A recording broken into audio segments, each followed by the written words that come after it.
Welcome back.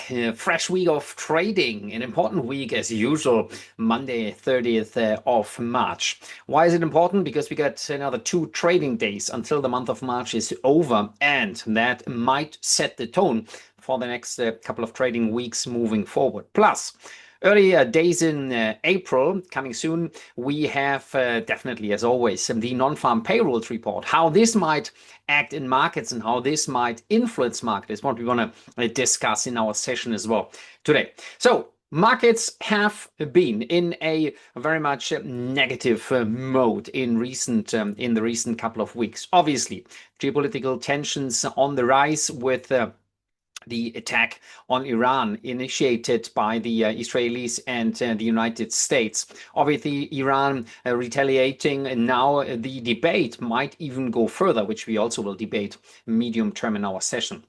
NFP data is expected with 56,000 jobs. The last one was at minus 92,000. So obviously quite a bad figure as the market is concerned. And we see that the general risk sentiment seems to be quite negative, which is why we want to discuss how this goes. Any usual or any weaker figure on Friday should in general kind of push the Federal Reserve in order to cut rates. However, the Fed is likely not going to cut rates as they also observe the situation globally, geopolitical tensions on the rise, as we said, oil prices high. So that leads in general to some sort of an increase in inflation, rising inflation, which would need to cause the Federal Reserve to counteract and offset this by increasing interest rates. So the situation and the central bank remains in between. But when looking at it from the risk sentiment perspective, we could argue as well that this is kind of quite crucial.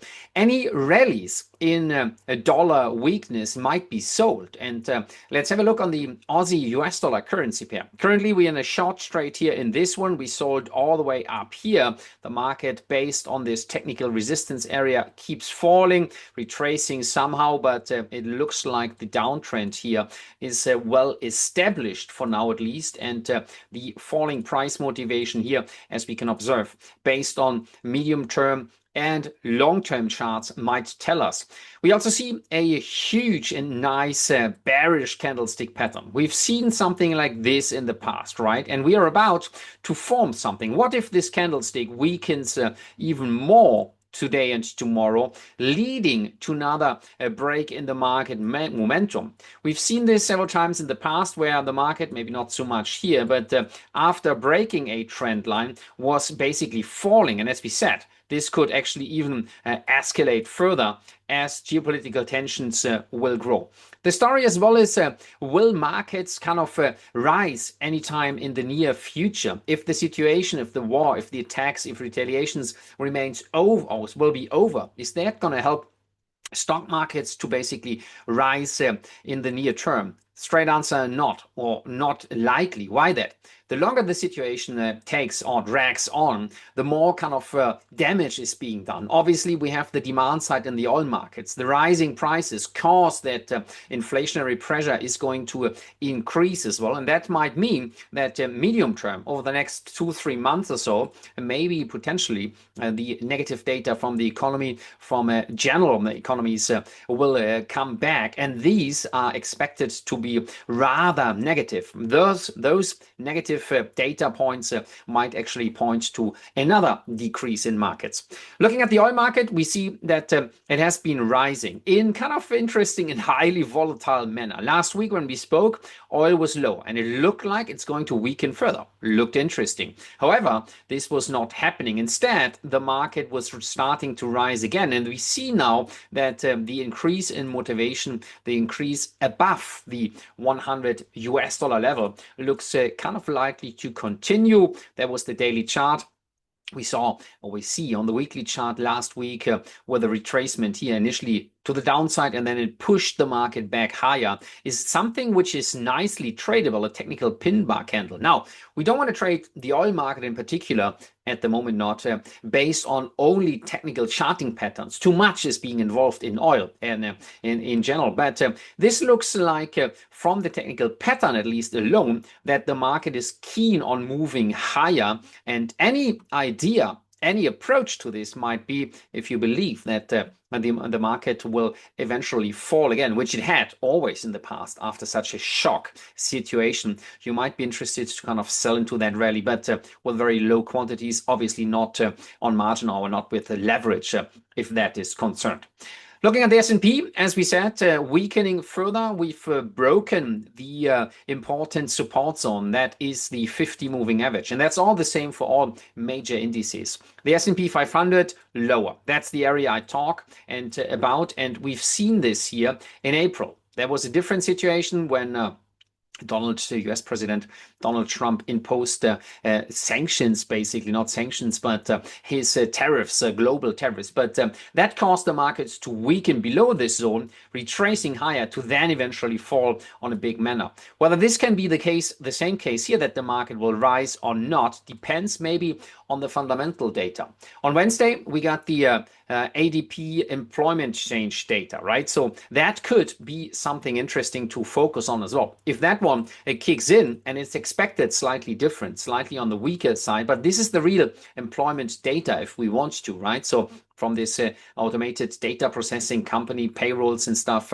So they have been actually better last month, and any positive or negative number might lead to quite some volatility here. I might say weaker figure right now might even push the dollar to the upside because of the dollar's role as a safe haven currency. So stay focused on that. Any increase, any higher levels, and that's back again towards what we can talk about in regards to the equity markets when looking at the S&P 500. Any increase in and any positive risk sentiment might only be of short-term momentum, and that's something we would like to sell as a rally and look into engaging into short positioning. 6,005, 6,600, right? Just above this 50 moving average zone might be interesting areas of interest for us to kind of focus on in selling any potential rally. That's for the S&P 500. The Nasdaq is not any different. It's kind of also falling and has fallen below this zone. One other opportunity could be as well to check selling the lows, right? When the market breaks the low point. Here, that's the 23,000 round number in the Nasdaq. We might see a further increase in pressure to the downside. Looking at the Dow Jones, we see the same story. All indices are really majorly breaking this support line, which, by the way, had been broken, talking about the German DAX already quite beforehand. The industry's leading index for Germany, obviously, is kind of quite reluctant to rise further. Well, it went higher after a elevated zone pushing the market in sideways pattern. But the market motivation here is now quite weak and looking quite negative when talking about this and looking at this market motivation here as the pressure is concerned. So downward facing momentum in the DAX might be of interest here as all major indices keep pushing towards lower price levels. Let's talk about the crypto market, and obviously we can look into Bitcoin. We've seen several interesting zones which we like to discuss as well. Looking at Bitcoin, we've seen that the market always recently, it was kind of starting an attempt to rise here, right? So always this sideways flag zone and then falling again. And we see that somehow the same area is happening with could push the market towards the 80,000 area. And if it fails again, which is the rather likelihood based on this longer term weekly chart trend line, we could even see in the next or maybe this week that the market will eventually fail again, leading this market towards another selling motivation here, causing the market to push maybe even below the 50 moving average, right, as a kind of support zone. Quantum computing being the big headline circulating in markets in general. If any fast or supercomputers can be invented, the cryptography in any tokens, but in particular Bitcoin, might kind of be at more risk. And obviously, as we see it in markets in general, when the risk kind of is being taken negative, extremely negative, we can focus on that as well. So markets trending down, negative risk headlines are being kind of ignored when the markets push higher. But currently, the negative headlines keep pushing markets more to the downside as the market sentiment is extremely negative. And that can be seen in any markets globally currently at the same time, which is obviously kind of the reason why Bitcoin moving towards lower areas. And without the rise in Bitcoin, we also don't see any push in other assets here in other tokens, right? Ethereum is just currently rising slightly alongside Bitcoin, but the same story, these flagging pattern downward pricing momentum. The market is now fighting with this long-term uptrend, which is a crucial area, by the way. If this zone breaks, which it technically had already, then we might see an elevated push towards lower levels, which, by the way, is the same in any other tokens. In my portfolio, by the way, I still hold some Ethereum, some XRP, and some Cardano. For the ones of you who are interested, obviously we are down as well, big time with those. But based on the overall portfolio, we talk maybe 2-3% of the overall positioning in the crypto space, not much more than that. And that's the majority of what we want to talk about. We have data-wise something else on the horizon basically this week. The job openings had been slightly volatile, not leading towards much of market volatility. Quite interesting to observe. ADP we talked about. We get the ISM manufacturing PMI. They've been back above 50, so it is actually rather positive in nature. That could be interesting as well. And all the data slightly better than expected could push markets higher, but it seems that the negative sentiment will eventually kick in, causing another push to lower price levels. Same story, unemployment claims always not been super important, quite within range. And then the focus obviously this week should be on the NFP report. Let me check if I've forgotten anything, but it seems to that I haven't. The Japanese yen gearing up some strength. We are out of our trade at break even, which is good.